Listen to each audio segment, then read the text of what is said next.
महालक्ष्मी व्रत। वैसे तो लक्ष्मी जी का व्रत शुक्रवार को किया जाता है, किंतु वर्ष में एक बार महालक्ष्मी की आराधना का पक्ष होता है। इसे महालक्ष्मी पक्ष बोलते हैं। महालक्ष्मी व्रत देवी लक्ष्मी जी को समर्पित है, जो कि भाद्रपद के शुक्ल पक्ष की अष्टमी को शुरू होता है।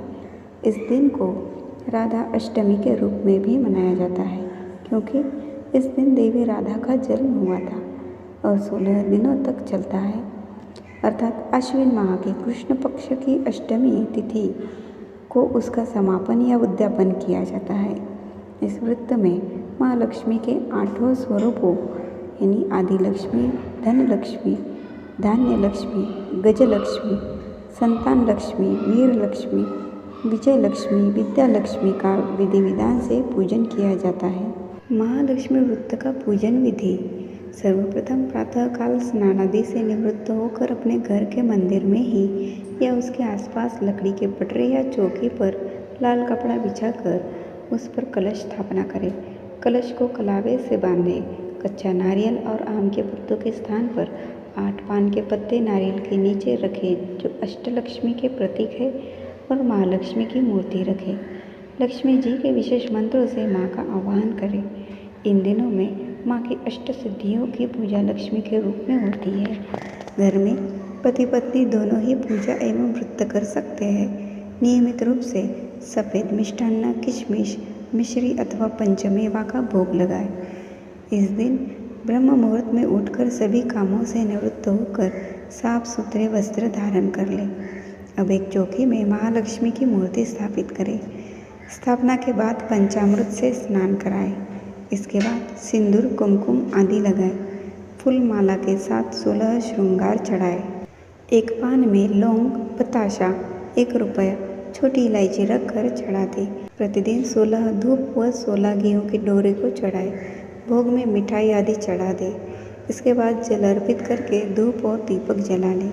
सच्चे हृदय से माँ लक्ष्मी का ध्यान करें। पद्मानने पद्मविद पद्मपत्रे पद्मप्रिये पद्मदलायताक्षी विश्वप्रिये विष्णुमनो अनुकूले त्वत्पादपद्मं मयि सन्निधत्स्व। अर्थात कमल के समान मुख वाली, कमल दल पर अपने चरण कमल रखने वाली, कमल में प्रीति रखने वाली, कमल दल के समान विशाल नेत्रों वाली, सारे संसार के लिए प्रिय, भगवान विष्णु के मन के अनुकूल आचरण करने वाली, आप अपने चरण कमल को मेरे हृदय में स्थापित करें। एक गांव में एक गरीब ब्राह्मण रहता था। वह हर दिन विधि विधान से भगवान विष्णु का आराधना करता था। एक दिन उसकी भक्ति से प्रसन्न होकर भगवान विष्णु ने उसे दर्शन दिए और ब्राह्मण से एक वरदान मांगने के लिए कहा। तो ब्राह्मण ने उसके घर में माँ लक्ष्मी का निवास होने की इच्छा जाहिर की। तब भगवान विष्णु ने ब्राह्मण को लक्ष्मी प्राप्ति का मार्ग बताया। भगवान विष्णु ने कहा कि मंदिर के सामने एक स्त्री आती है और वहाँ यहाँ आकर उपले थापती है। तुम उसे अपने घर आने का आमंत्रण देना, वह माँ लक्ष्मी है। भगवान विष्णु ने ब्राह्मण से कहा, जब माँ लक्ष्मी स्वयं तुम्हारे घर पधारेंगे तो घर धन धान्य से भर जाएगा। यह कहकर भगवान विष्णु अंतर ध्यान हो गए। अगले दिन ब्राह्मण सुबह सुबह ही मंदिर के पास बैठ गया। लक्ष्मी माँ उपले थापने के लिए आई तो ब्राह्मण ने उनसे घर आने का निवेदन किया। ब्राह्मण की बात सुनकर माता लक्ष्मी समझ गई कि यह विष्णु जी के कहने पर ही हुआ है। लक्ष्मी जी ने ब्राह्मण से कहा कि मैं तुम्हारे साथ चलूँगी, लेकिन तुम्हें पहले महालक्ष्मी व्रत करना होगा। 16 दिन तक व्रत करने और 16वें दिन चंद्रमा को अर्घ्य देने से तुम्हारी मनोकामना पूरी हो जाएगी। ब्राह्मण ने माँ लक्ष्मी के कहे अनुसार व्रत किया और माँ लक्ष्मी को उत्तर दिशा की ओर मुख करके पुकारा। उसके बाद माँ लक्ष्मी ने अपना वचन पूरा किया। माना जाता है कि तभी से माँ लक्ष्मी व्रत की परंपरा शुरू हुई थी। दूसरी कथा। एक बार महालक्ष्मी का त्यौहार आया। हस्तिनापुर में गांधारी ने नगर की सभी स्त्रियों को पूजा का निमंत्रण दिया, परंतु कुंती से नहीं कहा। गांधारी के 100 पुत्रों ने बहुत सी मिट्टी लाकर एक हाथी बनाया और उसे खूब सजाकर महल में बीचों बीच स्थापित किया। सभी स्त्रियां पूजा की थाल से लेकर गांधारी के महल में जाने लगी। इस पर कुंती बड़ी उदास हो गई। तब पांडवों ने कारण पूछा तो उन्होंने बता दिया कि मैं किसकी पूजा करूं। अर्जुन ने कहा, माँ तुम पूजा की तैयारी करो, मैं तुम्हारे लिए जीवित हाथी लाता हूँ। इधर माता कुंती ने नगर में ढिंढोरा पिटवा दिया और पूजा की विशाल तैयारी होने लगी। उधर अर्जुन ने बाण के द्वारा स्वर्ग में ऐरावत हाथी को बुला लिया। इधर सारे नगर में शोर मच गया कि कुंती के महल में स्वर्ग से इंद्र का ऐरावत हाथी पृथ्वी पर उतार कर पूजा जाएगा। समाचार को सुनकर नगर के सभी नर नारी, बालक एवं वृद्धों की भीड़ एकत्र होने लगी। उधर गांधारी के महल में हलचल मच गई। वहां एकत्र हुए सभी महिलाएं अपनी अपनी थालियां लेकर कुंती के महल की ओर जाने लगी। देखते ही देखते कुंती का सारा महल ठसाठस भर गया। माता कुंती ने ऐरावत को खड़ा करने हेतु अनेक रंगों के चौक नवीन रेशमी वस्त्र बिछवा दिए। नगरवासी स्वागत की तैयारी में फूलमाला, अबीर, गुलाल, केसर हाथों में लिए पंक्तिबद्ध खड़े थे। जब स्वर्ग से ऐरावत हाथी पृथ्वी पर उतरने लगा तो उसके आभूषणों की ध्वनि गूंजने लगी। ऐरावत के दर्शन होते ही जय जयकार के नारे लगने लगे। सायंकाल के समय इंद्र का भेजा हुआ हाथी ऐरावत माता कुंती के भवन के चौक में उतर आया। तब सब नर नारियों ने पुष्पमाला, अबीर, गुलाल, केसर आदि सुगंधित पदार्थ चढ़ाकर उसका स्वागत किया। राज्य पुरोहित द्वारा ऐरावत पर माँ लक्ष्मी जी की मूर्ति स्थापित करके वेद मंत्रोच्चारण द्वारा पूजन किया गया। नगरवासियों ने भी महालक्ष्मी पूजन किया। फिर अनेक प्रकार के पकवान लेकर ऐरावत को खिलाए। यमुना का जल उसे पिलाया गया।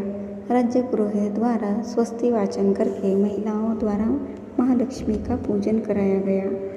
16 गांठों वाला दोहरा लक्ष्मी जी को चढ़ाकर अपने अपने हाथों में बांध लिया। ब्राह्मणों को भोजन कराया गया। दक्षिणा के रूप में स्वर्ण आभूषण, वस्त्र आदि दिया गया। तत्पश्चात महिलाओं ने मिलकर मधुर संगीत लहरियों के साथ भजन कीर्तन कर संपूर्ण रात्रि महालक्ष्मी व्रत का जागरण किया। दूसरे दिन प्रातः राज्य पुरोहित जी के द्वारा वेद मंत्रोच्चारण के साथ जलाशय में महालक्ष्मी जी की मूर्ति का विसर्जन किया गया और ऐरावत हाथी को ससम्मान विदारक इंद्रलोक भेज दिया गया। महालक्ष्मी व्रत के कुछ नियम हैं। इस दौरान महालक्ष्मी व्रत के दौरान इन नियमों का पालन जरूर करें। भक्त व्रत के दौरान लगातार 16 दिनों तक हर सुबह देवी लक्ष्मी की पूजा करते हैं।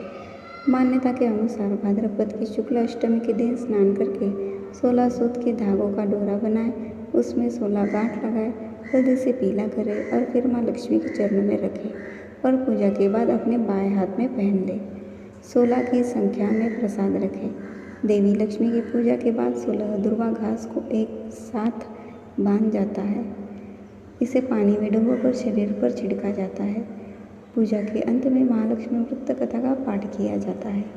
यदि भक्त पूरे 16 दिन का उपवास नहीं रख सकते हैं तो शुरू के 3 व्रत या आखिरी के 3 व्रत भी रख सकते हैं, या फिर अष्टमी, पूर्णिमा या फिर अष्टमी व्रत भी रख सकते हैं।